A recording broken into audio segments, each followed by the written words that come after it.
Welcome to When We Die Talks. I'm your host, Zach Ancell. In this podcast, we explore different beliefs about what happens when we die and how those ideas shape the way we live. Thanks for tuning in. I'm glad you're here. This episode is brought to you by The Dead Book. Okay, let's get real for a second. How prepared are your parents, your siblings, your partner, or even you for the future? We're not talking about the fun stuff, but the hard stuff, end-of-life planning. It's a tough conversation, but that's why The Dead Book exists. The Dead Book makes it easy to plan ahead, even if you think you don't have the time, money, or assets. It's affordable, straightforward, and designed to give you and your loved ones peace of mind. They've made it their mission to help others avoid the chaos and stress that comes with being unprepared. Visit thedeadbook.co and get started today. And just for listening, use the code WWDT at checkout for 15% off. This episode is going to be a little bit different than what you can expect in the future. There's no guest, it's just me. You're going to have to be patient with me on this one. It's probably my 15th attempt to record this, but this time I'm just going to go for it. It's not going to be perfect, and I hope that's okay with all of you.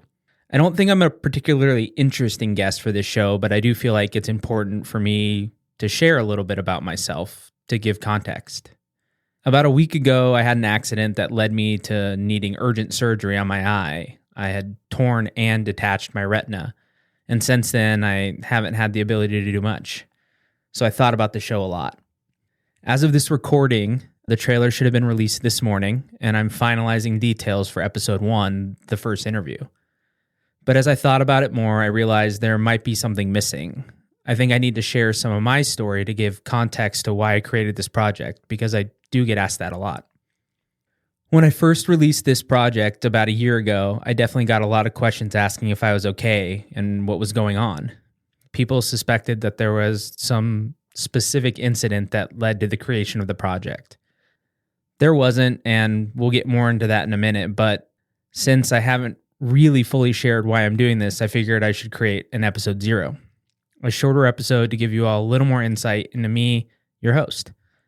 The only way that made sense to me was to do it the same format I've done the first 4 interviews, which were already recorded. I asked each of them the same 3 questions. What is your relationship with death? What do you think happens when we die? What do you want your family, friends to know if you died tomorrow? I'm not sure if this format lasts because I've already found it slightly problematic in helping tell some of the people's stories. It might only be these first 4 interviews, but it seems like the right way for me to tell my own. So, what is my relationship with death? That's a tricky question. I think on the grand scale, I've kind of always been terrified of death. I remember being a kid terrified of dying. I'd tell my mom about it. I'd tell my dad about it. And it's been that way for my entire life. It hasn't always been at the forefront. It hasn't been something that I'm constantly thinking about, but it does come in different periods of my life. I think most recently, about 2 years ago, on my birthday, I started to really think about my timeline. And if all things went well, according to statistics, I was nearing my halfway point. And I wasn't exactly sure what that meant in terms of the life I lived and the life I wanted to live moving forward. And I started to think about death a lot. And there were times where it was paralyzing. I remember a couple moments where I couldn't breathe, or at least I felt like I couldn't breathe because it felt like there's this huge weight on my chest. And that is kind of where the project started. I realized that I had this death anxiety and I needed to deal with it. I needed to find an outlet to work through these emotions and these feelings so that it didn't keep cropping up every 5 or 10 years or whatever it was. And I think the big question always was for me is, what do you think happens when we die? And that led to the voicemail project. And so about a year ago, I created a voicemail phone number and asked people to call in and share what they think happens when we die. And I just viewed it as like crowdsourcing the afterlife, although I don't really like to use the term afterlife. But I was crowdsourcing ideas about what happens when we die. And I just wanted to find the best ideas that there might be something that I could grab onto, because that might be easier than, what I currently believe. And I think, that's maybe a perfect segue into that second question of, what do I think happens when we die? I've just always imagined that this is it. That when all is said and done, game over, fade to black, this was the one opportunity that we got at life. And that's scary. And that's, I think, what has caused this anxiety is when you believe that kind of nothingness is the future, it can be suffocating and terrifying. It also can be liberating. And I think since creating the project, I've started to come around, started to have new feelings around it, which is exactly why I created this. But I also want to say that I'm a very analytical mind, but I'm also a photographer. I'm also a creative.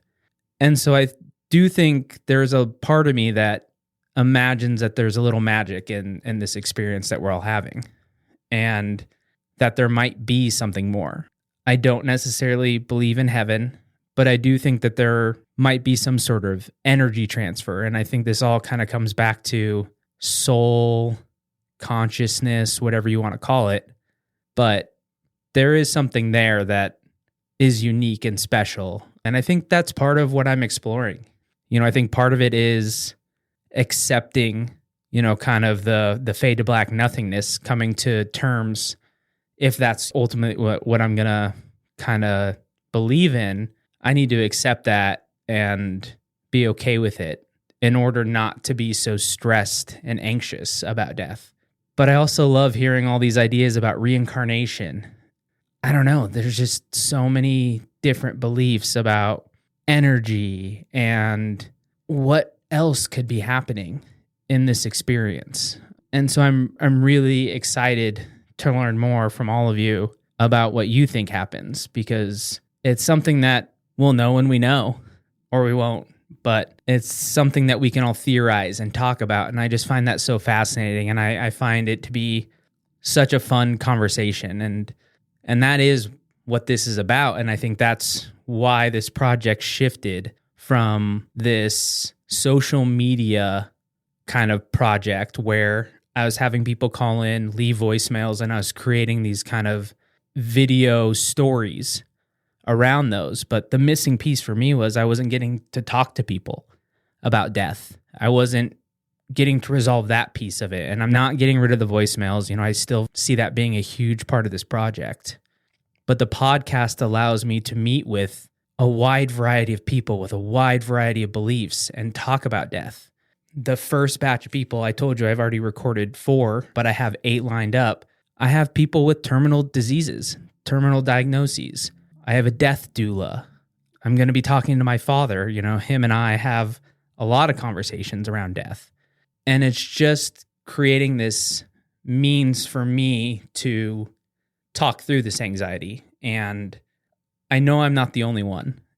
And I'm really hoping that this can help other people feel more comfortable about what they feel. And hopefully it encourages conversations with your family. You talk to your parents or your kids about death, because that's something that we don't do, at least here in the United States. We don't talk about death. We wait till the last moment, and then there's all these feelings of grief and anxiety and more negative emotions because we don't take the time to make other people comfortable about it. It's something that's going to happen to all of us. It's part of the condition of being alive, is that you're going to die. And I think we need to talk about that more. The last question, what would you want your family, friends to know if you died tomorrow? When I've asked other people this so far, everybody said it's been the toughest one, and I will agree, it is definitely the toughest one, and I'm not exactly sure. The first thing that comes up for me is, I think a lot of talk happens around legacy. And at least for me, legacy is a lie. It's a lie that we tell ourselves to make us feel more important than we are, that we'll have some huge lasting impact for forever, or who knows. But I think that's the problem is, by and large, in a couple of generations, you won't be remembered. And that's okay. There's nothing wrong with that. I think we spend so much time thinking about the future that we forget to live in the now. And at some point that catches up with you. Some point there is no more future, at least in this existence. You know, we can go back to what happens when we die. You know, maybe there are other variations of this or whatever permutations, but in this world, in this existence, at some point that catches up to you.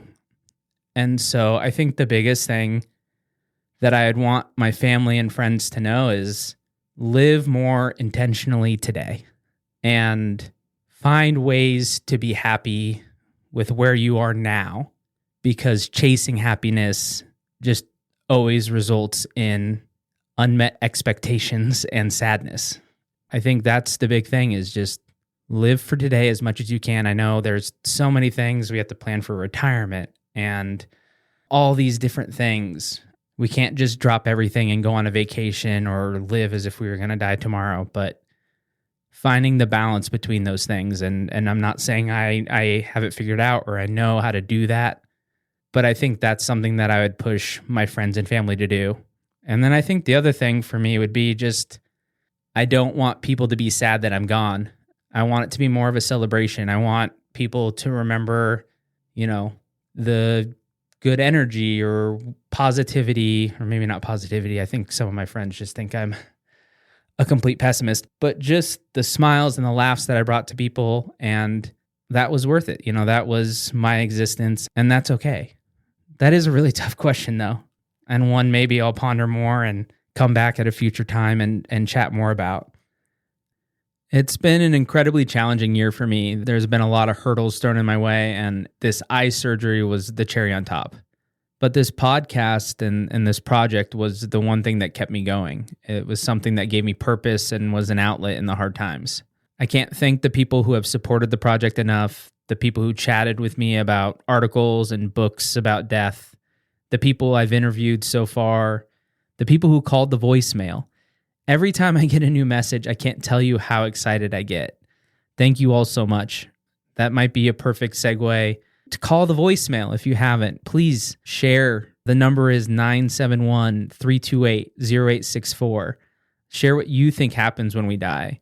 I still believe that the voicemails are going to be a huge part of this project. So share that voicemail, share that phone number. Before I wrap this up, I think I'm going to share one last little story. I was in Colorado a few months ago visiting my sister before she was moving. And we went to go visit my grandma. And as we were leaving her house, she kind of gives us both a hug, tells us she loves us, and says, "Have a good life." We were both taken aback, and we laughed a little bit about it later. But as I thought about it, I realized I really liked it as a way to say goodbye, because we never know how much time anyone has left. Remember, this journey is all about exploring our beliefs and fears together, so I'd love to hear from you. Call our voicemail at 971-328-0864 and share what you think happens when we die. Your thoughts might just be featured on a future episode and could help others on their own journey. Until next time, have a good life.